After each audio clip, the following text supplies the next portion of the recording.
India's friend, the President of the United States of America, Mr. Donald Trump. हम सब खड़े होकर के नमस्ते ट्रम्प, नमस्ते Trump. Russia faces crushing economic blow as India halts.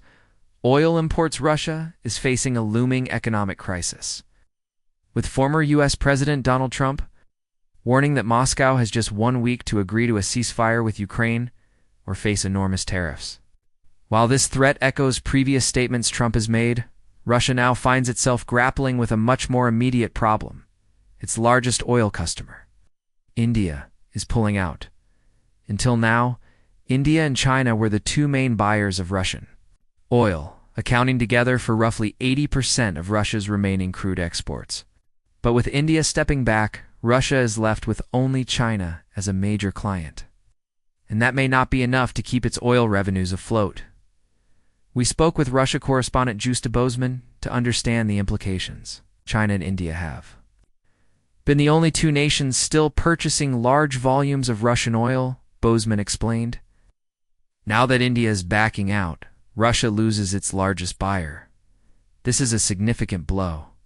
Previously, both India and China imported roughly equal shares of Russian oil, but India had recently surpassed China, becoming Russia's top client.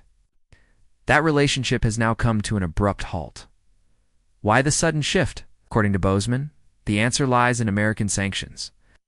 India is stepping away because of the threat of secondary sanctions from the United States, set to begin next Friday. These sanctions won't directly target payments, but they will impose tariffs on Indian goods exported to the USA, major concern for New Delhi. India's decision has left China in an even stronger bargaining position. With no competition, Beijing can dictate the terms and prices of future oil deals. When the European market disappeared, China and India were quick to swoop in and secure Russian oil at steep discounts, Bozeman said. Now with India gone, China can press for even better terms. But there's a catch. China doesn't need as much oil as Russia is willing to sell. That mismatch puts Moscow in an even weaker spot, with more supply than demand. Fewer options.